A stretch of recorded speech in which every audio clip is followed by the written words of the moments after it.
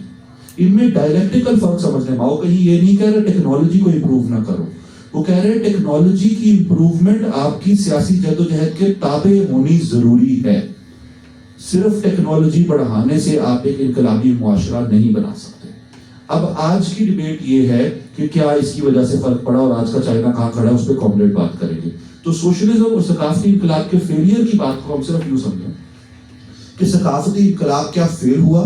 اب دیکھیں ماؤ کوئی ماؤزم پڑھ کے ہماری طرح سے کتاب سے تو نہیں آ رہا, تو ماؤ نے انقلاب لایا 49 میں, اس کے بعد اس انقلابی جدوجہد کے دورانیے میں اس کو سمجھ آتی ہے, حالات ایسے بنتے ہیں کہ پارٹی جس پارٹی کی وہ وینگارڈ اس پارٹی کریٹک کرے کہ بیوروکریٹک بن جاتے ہیں, اس کی اپنی پارٹی کے اندر سرمایہ دارانہ کیپٹلسٹ لائن آنے لگ جاتی ہے, یہ فورسز آف پروڈکشن کی ڈیبیٹ کے صورت میں. تو ماؤ اس نتیجے پہنچتا ہے کہ جب پارٹی بیوروکریٹک ہو تب عوام کو پارٹی کے خلاف بھی بغاوت کرنی ہے, لہٰذا ماؤ نعرہ دیتا ہے عوام کو کہ پارٹی کے خلاف بغاوت کرو, جس صورت میں پھر ریڈ گارڈز بنتے ہیں. اب اگر ہم یہ کہتے ہیں کہ سوویت یونین کا ایکسپیریمنٹ فیل ہو گیا لہٰذا ہم نے سوویت یونین کی کوئی چیز نہیں کرنی, تو یہ غلط ہوگا, کیونکہ یہ ایکسپیریمنٹس ہماری مزدور, کسان اور دنیا بھر کے استحصال زدہ طبقات کی تجربات کے اندر اضافے ہیں. تو اسی لیے ثقافتی انقلاب سے ہم نے یہ سیکھا کہ سوشلسٹ جدوجہد, جو طبقاتی جدوجہد ہے, وہ سوشلسٹ انقلاب کے بعد بھی جاری رہتی ہے, نمبر 1. نمبر 2, وہ جدوجہد ثقافت کے میدان میں بھی کرنی ہے. لہٰذا ہم ثقافتی انقلاب کو ایک ایسا تجربہ سمجھتے ہیں جس نے ہمیں سکھایا کہ ہم نے ماؤ کی طرح انتظار نہیں کرنا, ہم نے اپنی انقلابی جدوجہد کا ان 2 چیزوں کو حصہ بنانا ہے. تو اس حوالے سے اگر دیکھا جائے تو گریٹ پرولیٹیرین کلچرل ریولوشن ایک ورلڈ وائڈ سکسیس ہے, جس کے نتیجے میں اسٹوڈنٹس نکل آتے ہیں پوری دنیا کے اندر, صرف چین کے اندر نہیں. 68 کی تحریکیں آپ کے سامنے ہیں, فرانس سے لے کر پاکستان تک. ایوب کا تختہ الٹنے میں کلچرل ریولوشن آپ کی مدد کرتی ہے, بنگال کی آزادی میں کلچرل ریولوشن مدد کرتی ہے, ایون دو چین کی ریاست نہیں کر رہی, ٹھیک ہے. تو یہ ایک اہم چیز ہے جس کو ہم نے ذہن میں رکھنا ہے. ان کو فیلئر نہیں ہم کہہ سکتے, ان کو, اور میرا نہیں خیال کلچرل ریولوشن کسی حوالے سے فیلئر ہے. اور جو ڈیتھ والا ہے, میں یہ نہیں کہوں گا انقلابی عمل کے اندر اموات نہیں ہوتی, ناگزیر ہیں, ہم ان کو برا سمجھتے ہیں, کم ہونی چاہیے. لیکن آپ یہ بات یاد رکھیے گا کہ جو آئیڈیولوجیکل جدوجہد مزدور اور کسان کی ہوتی ہے وہ اپنی ڈیفینس میں مارتا ہے, اور فینول یہی تو بات کرتا ہے جو آج کل ہم نعرہ لگتا ہے کہ کسی کو مارنگ کو پوچھتے ہیں تو وہ کہتے ہیں پہلے آپ BLA کی مزاحمت کریں پھر آگے بات کریں. وہ کسی فلسطینی سے بات کرتے ہیں اسے کہتے ہیں پہلے حماس کی مزاحمت کریں پھر آگے بات کریں. وہ کہتے ہیں ہم کیوں کریں. تو فینون یہی کہتا ہے کہ جس پہ استحصال ہو رہا ہے اس کی مزاحمت جو ہے وہ وائلنس نہیں ہے, جو موجودہ اسٹیٹس کو کے اندر وائلنس ہے وہ آپ کو نظر نہیں آتا. اور اس کا جواب بڑا پیارا دیا تھا کامریڈ گنپتی نے, جو جنرل سیکرٹری ہوتے تھے CPI ماؤسٹ کے. ان سے انڈیا کی میڈیا نے کیا کہ جی آپ لوگ بندے بڑے مار رہے ہیں, آپ لوگ یہ کرتے ہیں وہ کہتے ہیں. پتا ہم بندے مار رہے ہیں, ہم تو اپنے آپ کو بچانے کے لیے لڑ رہے ہیں. جو روزانہ سماج کے اندر زندگی جا رہی ہے لوگوں کی, کیا آپ کو وہ نظر نہیں آتی. تو ریولوشنری وائلنس کی بنیادی سی بات یہی ہے. ہاں وہ ہاتھ سے نکل جاتا ہے, اسی وجہ سے ہماری گن کو, اور ماؤ کہتا ہے the gun must be subservient to the party. اور یہی گنزالوں میں ہم نے غلطی نکالی کہ پارٹی ملٹرائزڈ ہو گئی. گن, ہماری بندوق, ہماری پیپلز آرمی, ہماری عوامی مزاحمت ہمیشہ نظریے اور پارٹی کے تابع ہوگی. پاکستان کی طرح نہیں کہ سیاست گن کے تابع ہوگی, ٹھیک ہے. تو یہ اس کا فلسفہ ہم وہاں سے اخذ کرتے ہیں. ہاں جی, چائنا کے حوالے سے آپ کا بڑا اہم سوال ہے. تو 2-3 چیزیں ہیں. سوال میں خود ہی پوچھ کے جواب دیتا ہوں تو وہاں تک پہنچیں گے. کیا چائنا سامراج ہے؟ ٹھیک ہے, تو communist party of India Maoist اور کمیونسٹ پارٹی آف فلپین یہ لکھ چکے ہیں, وہ اس کو سوشل سامراج کہتے ہیں. ٹھیک ہے, جس طرح سوویت یونین, کیونکہ وہ اینٹی امپیریلسٹ نہیں ہے. تو جب سوشلسٹ بھی نہیں ہے تو, لیکن جب سوشلسٹ بھی ہو اور اینٹی امپیریلسٹ نہ ہو تو وہ تو فاشسٹ ہو گیا. ٹھیک ہے نا, سوشل سامراج اسے ہم کہتے ہیں, حالانکہ وہ سوشلسٹ ہوتا ہے. یہ تو سوشلسٹ بھی نہیں ہے لیکن بعض لوگ کہتے ہیں سوشلسٹ ہے. تو ایک تو یہ ہو گیا کہ کیا وہ امپیریلسٹ ہے.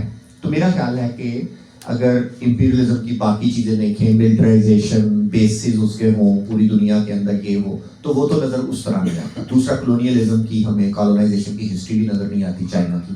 لہٰذا ایگزیکٹلی اگر میں کہوں کہ وہ سامراج ہے تو اپنی رائے ہوگی, ابھی پارٹی نے بھی ہماری نے کوئی اس پر کوئی ڈاکومنٹ نہیں لکھا, تو وہ سامراج نہیں ہے. ٹھیک ہے, دوسری آپشن ہے کہ باقی پارٹیاں کہہ رہی ہیں سامراج کہہ رہی ہیں.